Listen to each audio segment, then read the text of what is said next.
Halo Sobat Guru Peduli semuanya. Assalamualaikum warahmatullahi wabarakatuh. Salam sejahtera buat kalian semuanya.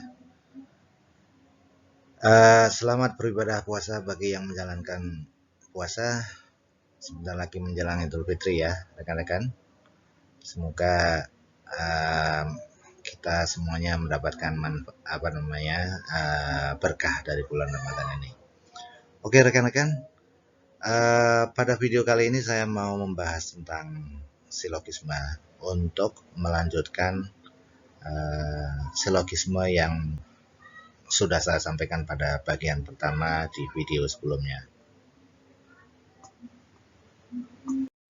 Oke, ini adalah silogisme bagian kedua. Bagian pertama kemarin kita sudah membahas tentang modus ponens, modus tollens, ya, silogisme kategorial, dan pada kali ini kita akan membahas berikut ini. Tapi sebelum saya lanjutkan, saya ucapkan banyak-banyak terima kasih kepada rekan-rekan yang sudah like, subscribe, dan share channel ini kepada teman-teman yang lain yang sedang membutuhkan juga. Dan yang belum like dan belum share dan belum subscribe, tolong ya. Oke. Pada video kali ini, saya akan membahas silogisme dilema. Ada dilema konstruktif, ada dilema destruktif, ya, ada dilema dua arah. Kemudian nanti juga kita akan bahas tentang converse, inverse, dan kontraposisi. Tapi sebelum masuk ke 5 ini, ya, maksud saya ke nomor 5 sampai 8 ini, saya akan mengulang sedikit tentang silogisme hipotesis ya, terutama yang kondisional dan disjunktif ya. Oke, mari kita lihat contoh-contohnya berikut ini.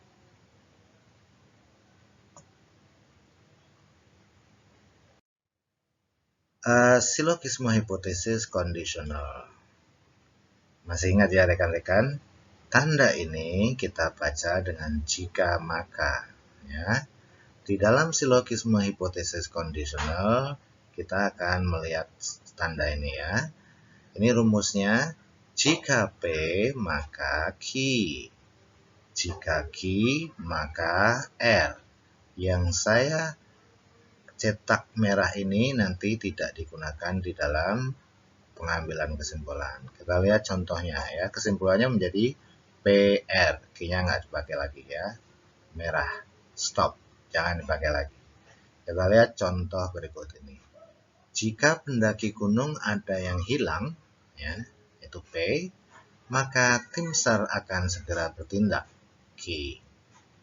Jika tim SAR segera bertindak, Q, ya, Q-nya sama sudah, maka helikopter penyelamat akan menyisir area.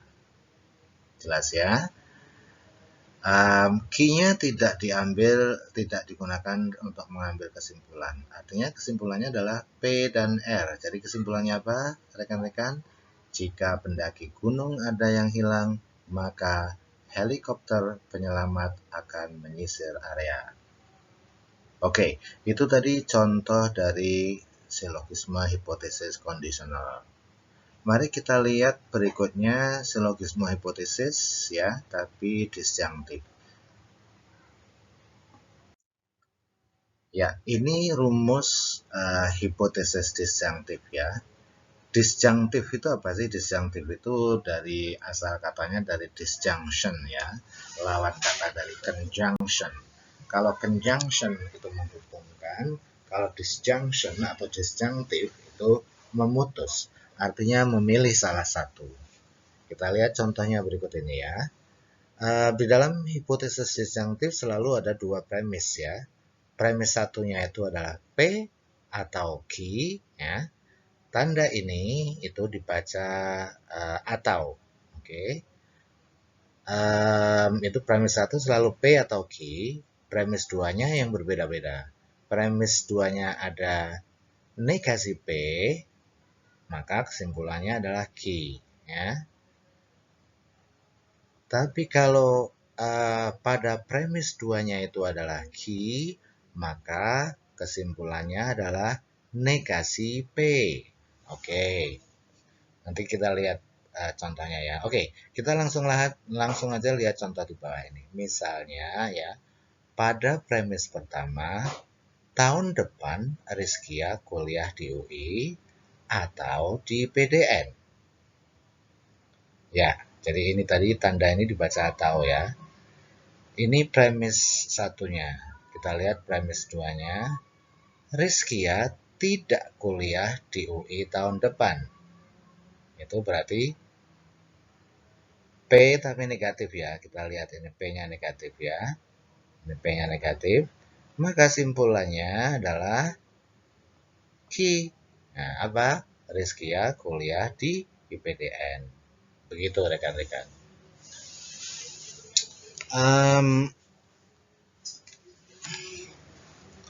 Kalau misalnya saya balik ya, untuk contoh berikutnya kita balik misalnya yang Q-nya yang positif ya. Misalnya, tahun depan Rizkia kuliah di UI atau di IPDN. Kemudian pada premis keduanya disebut Rizkia kuliah di IPDN. Berarti kan Q ya di sini. Rizkia kuliah di IPDN. Berarti simpulannya adalah negatif P. Rizkia tidak kuliah di UI tahun depan. Begitu aja. Sebetulnya simple disjunctive ini hanya ini variasinya ada 4 ya. Bisa dibolak-balik. Coba nanti dilatih sendiri dibolak-balik ya untuk memahami ini karena namanya silogisme itu sebetulnya melatih kita untuk berpikir sistematis ya. Baik rekan-rekan, itu tadi disjunctif ya. Mari kita masuk ke berikutnya yang sedikit lebih sulit ya. Ya, kita lihat apa sih? Oh, dilema ya. Dilema itu adalah silogisme yang terdiri dari 3 premis. Ya, ada premis 1, premis 2, premis 3. Baru kemudian Anda diminta untuk membuat kesimpulan. Ya, oke.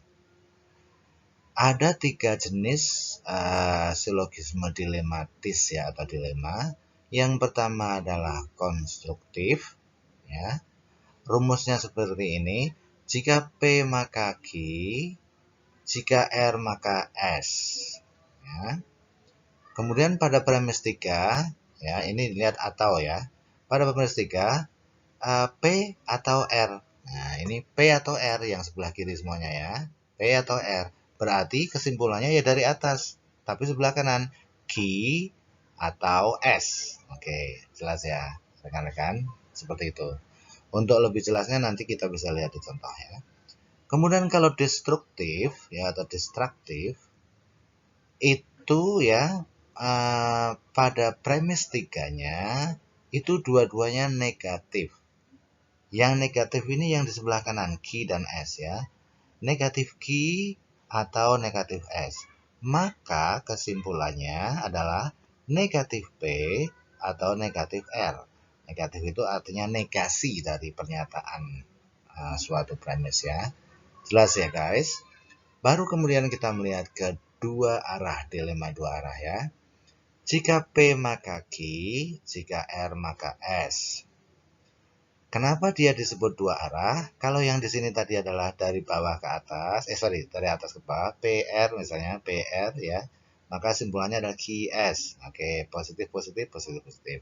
Kalau ini PR ya dari atas ke bawah, ini QS dari atas ke bawah ya, tapi negatif ya, makanya disebut destruktif atau distracting ya, menjadi merusak atau artinya menjadikan tidak benar gitu ya.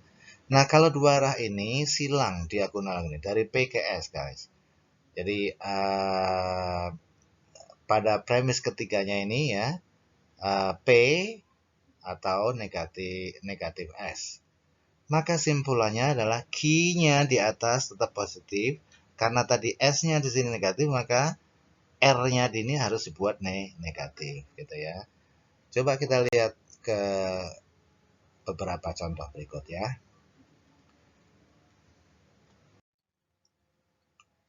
Contoh yang pertama adalah dilema konstruktif. Kita lihat.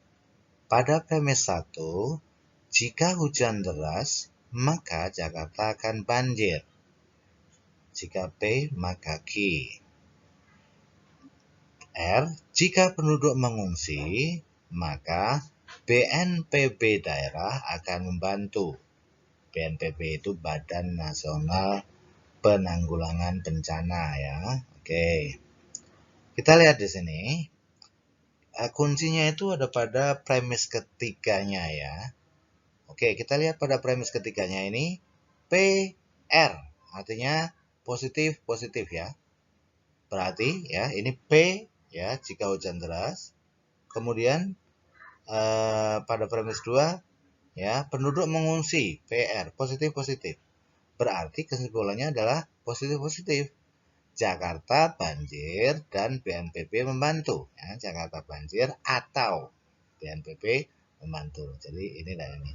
Ingat guys ya, apa namanya di dalam dilema itu simpulannya selalu menggunakan kata atau, bukan kata yang lain ya. Tidak boleh dan, tidak boleh yang lain-lain. Atau. Oke, coba kita lihat ke sekarang berikutnya dilema destruktif.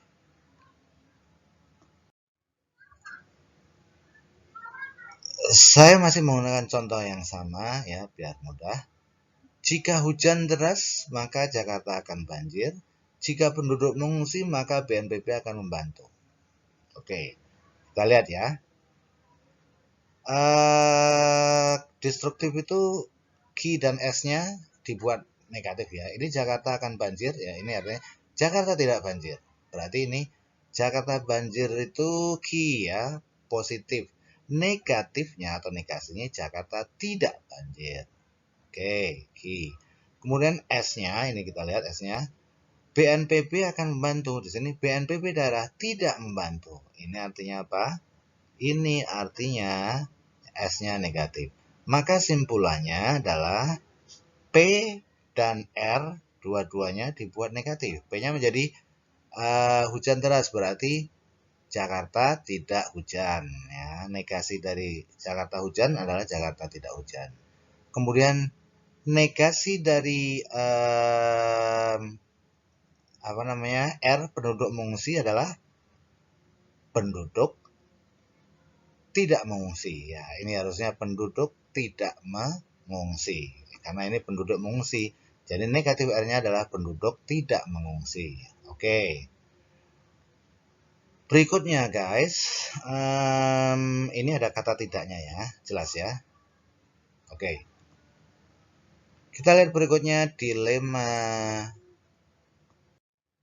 dua arah. Kalau dilema dua arah ingat ya.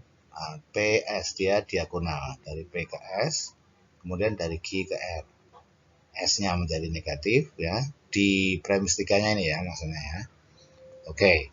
Jika kabut asap makin tebal, maka penglihatan berkurang.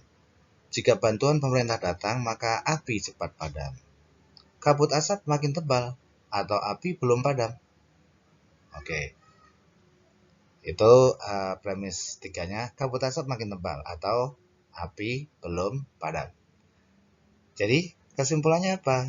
Ya, ini kan sudah P kemudian negatif S. Maka kesimpulannya adalah Q dan negatif R. Q-nya apa? Penglihatan berkurang. Penglihatan makin berkurang. Oke, Q. Kemudian R-nya itu dibuat negatif. Bantuan pemerintah datang, berarti bantuan pemerintah tidak datang. Begitu caranya. Oke, itu tadi 3 contoh dari masing-masing silogisme dilema ya. Ada dilema konstruktif, dilema destruktif, dan dilema dua arah. Berikutnya, saya akan melihat atau menjelaskan tentang converse.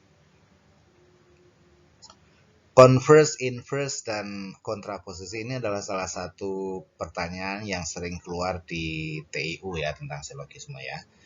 Apa sih converse itu? Converse adalah kebalikan dari pernyataan implikasi ya. Jadi converse itu adalah kebalikan dari pernyataan implikasi. Kebalikan itu maksudnya apa? Posisinya dibalik ya. Posisi di depan dipindah ke belakang gitu ya. Misalnya kalau dalam implikasi, jika Kia rajin baca buku, maka Kia akan berwawasan luas. Converse-nya apa? Ya sudah, klausa yang ada di bagian akhir pada implikasi dipindah ke depan, di-convert ke depan ya. Jadi apa? Jika ingin berwawasan luas ya, kemudian yang di depan dipindah ke belakang, maka Kia harus rajin baca buku gitu ya.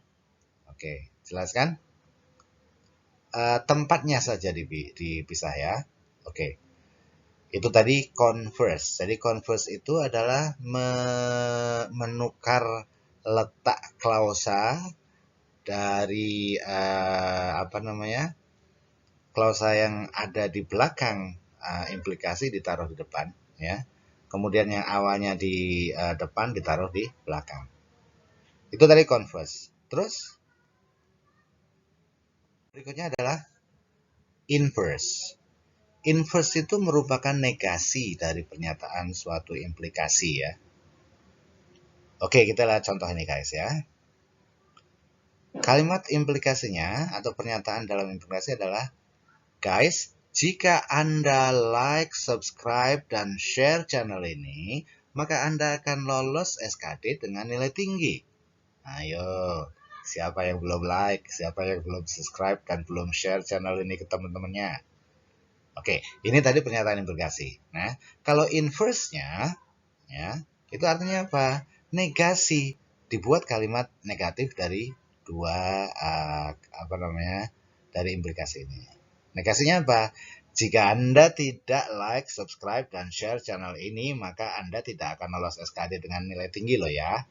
Halo, mau lolos dengan nilai tinggi atau tidak? Nah, jangan lupa ya, subscribe dan share ke your friends.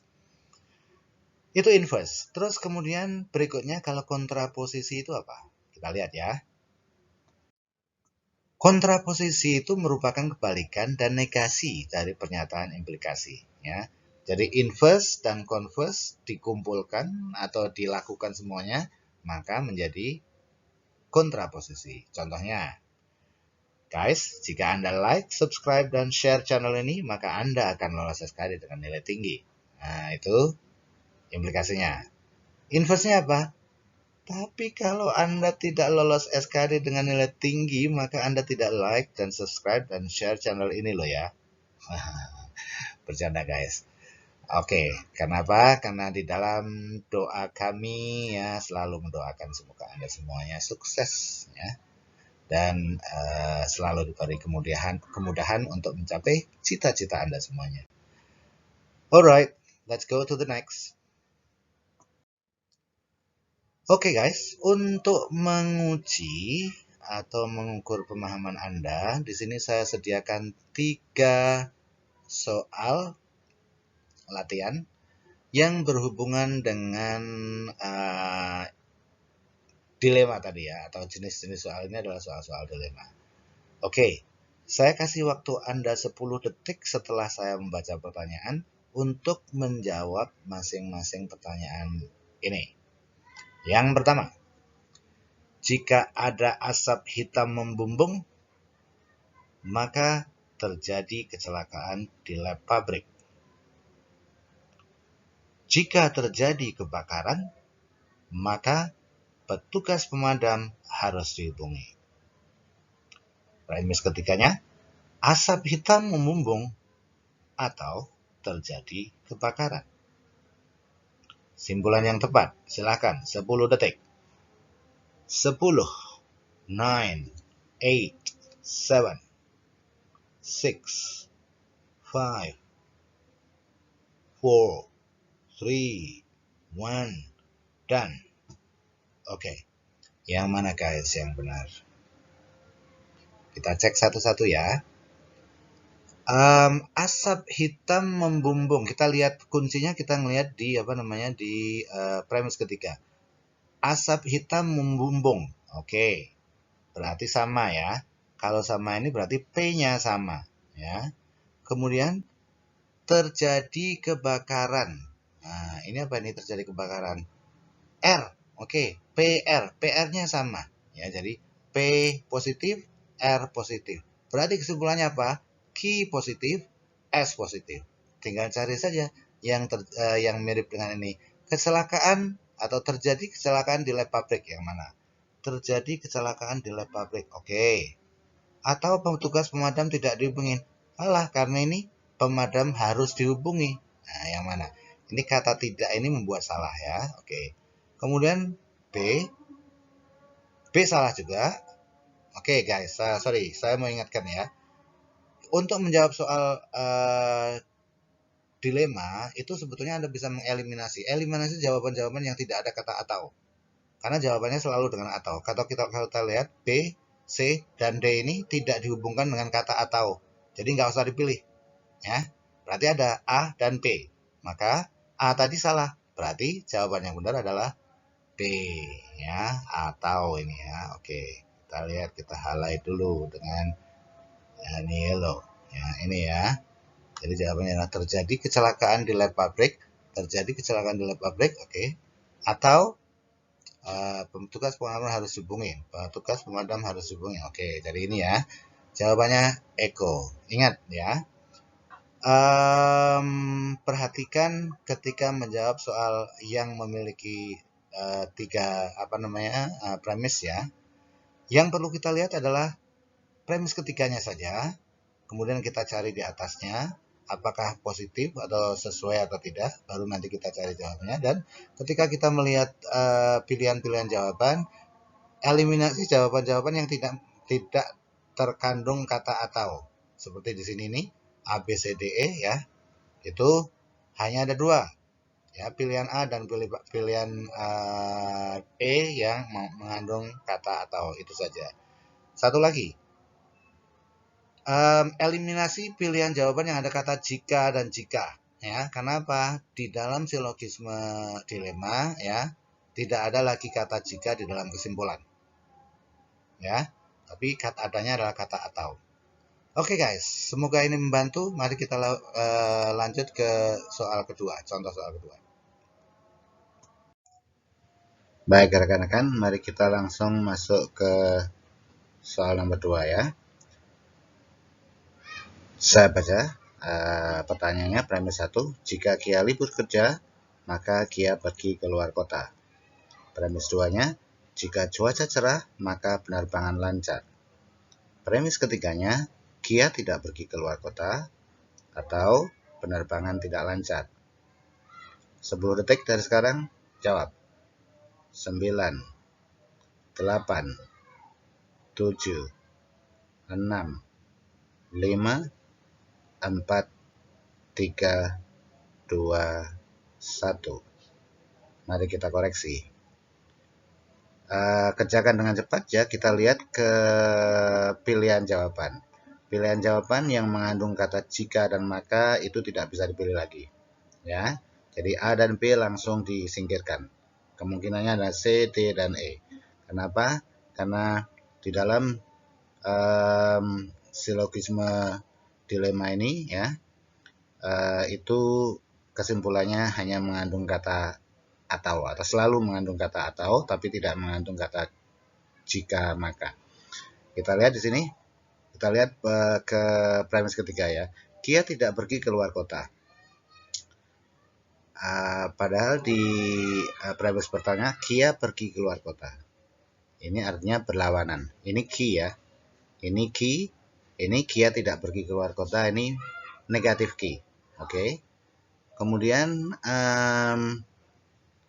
pada keduanya penerbangan tidak lancar. Padahal di premis keduanya penerbangan lancar. Ya. Ini penerbangan tidak lancar. Berarti negatif S ya. Oke, ini negatif S. Jadi pada premis ketiga negatif Q dan negatif S atau negatif S, maka masih ingat tadi rumusnya ya, kesimpulannya adalah negatif P ini dibuat negatif dan negatif R, ya, negatif P dan negatif R. Sekarang kita buat kalimat P-nya menjadi negatif. Kia libur kerja, berarti Kia tidak libur kerja. Kita cari. Jawaban C, Kia tidak libur kerja. Betul? Ya, artinya sesuai. Jawaban E, Kia libur kerja. D, salah. Kemudian kemungkinannya hanya dua. C dan E. Karena sama-sama Kia tidak libur kerja. Negasi dari itu. Kemudian kita cari R-nya. Ya, R-nya cuaca cerah. Negatifnya berarti cuaca tidak cerah. Yang mana? Oke, cuaca tidak cerah. Jadi jawaban yang tepat adalah saya highlight dulu. Jawaban yang tepat adalah C. Oke, gitu ya guys caranya. Eliminasi jawaban yang mengandung jika atau pilihan jawaban yang mengandung jika dan maka. Kemudian baru kita lihat ke premis ketiganya, kita sesuaikan apakah itu destruktif atau konstruktif. Nah, ini konstruktif ya. Destruktif ya, karena tadi QS-nya ini atau premis ketiganya ini adalah negatif Q dan negatif S. Negatif S, maka kesimpulannya harus negatif P dan negatif R. Jelas ya guys? Oke, kita masuk ke contoh soal berikutnya. Saya baca, setelah itu 10 detik untuk Anda untuk menjawab. Jika demam semakin tinggi, maka penglihatan semakin buram. Premis pertamanya. Dan pada premis keduanya, jika telapak kaki dikompres air dingin, maka suhu tubuh menurun. Pada premis ketiga, demam semakin tinggi atau suhu tubuh tidak menurun. Oke. 10 detik. 9, 8, 7, 6, 5, 4, 3, 2, 1, dan. Oke. Mari kita lihat langsung ke pilihan jawaban. Jawaban yang tidak bisa dipilih adalah C. Kenapa? Dia mengandung kata jika di sini ya. Nah, boleh pilih lagi ya. Coret. Kita tandain dulu dengan merah. Ini nggak bisa dipilih. Nah.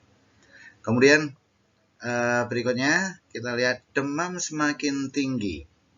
Ternyata di premis ketiganya ini sama ya dengan premis pertamanya, P-nya, demam semakin tinggi. Berarti P-nya sama ya, P. Kemudian pada bagian keduanya ya, suhu tubuh tidak menurun. Maksud saya pada klausa keduanya, pada premis ketiganya itu suhu tubuh tidak menurun.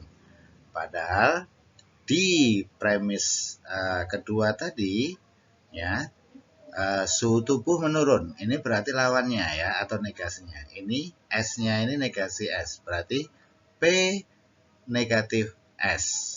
Kesimpulannya berarti Q negatif R. Ya, oke. Q-nya apa? Penglihatan semakin buram. Kita cari. Penglihatan semakin buram. Oke. Hanya ada delta ya, penglihatan semakin buram. Karena E-nya penglihatan tidak semakin buram. Oke, nggak usah lama-lama, langsung saja kita jawab delta, begitu ya.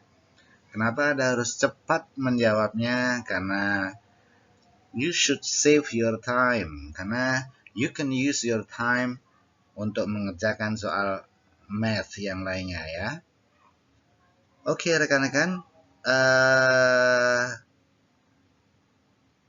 sampai di sini saja di bagian kedua ini ya, di silogisme bagian kedua. Nanti insya Allah akan saya buatkan bagian ketiga khusus untuk latihan menjawab dari berbagai jenis silogisme. Baik rekan-rekan, semoga video ini bermanfaat buat kita semuanya, buat Anda khususnya yang sedang mempersiapkan diri untuk masuk sekolah kedinasan, IPDN, STIN ya,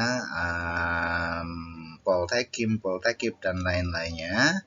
Dan juga teman-teman yang sedang mempersiapkan diri untuk mengikuti P3K khususnya bagi guru dan CPNS. Thanks for watching, terima kasih, salam sukses selalu, terima kasih, dan jangan lupa untuk share ke teman-teman yang lain dan juga like dan subscribe. Wassalamualaikum warahmatullahi wabarakatuh. Bye.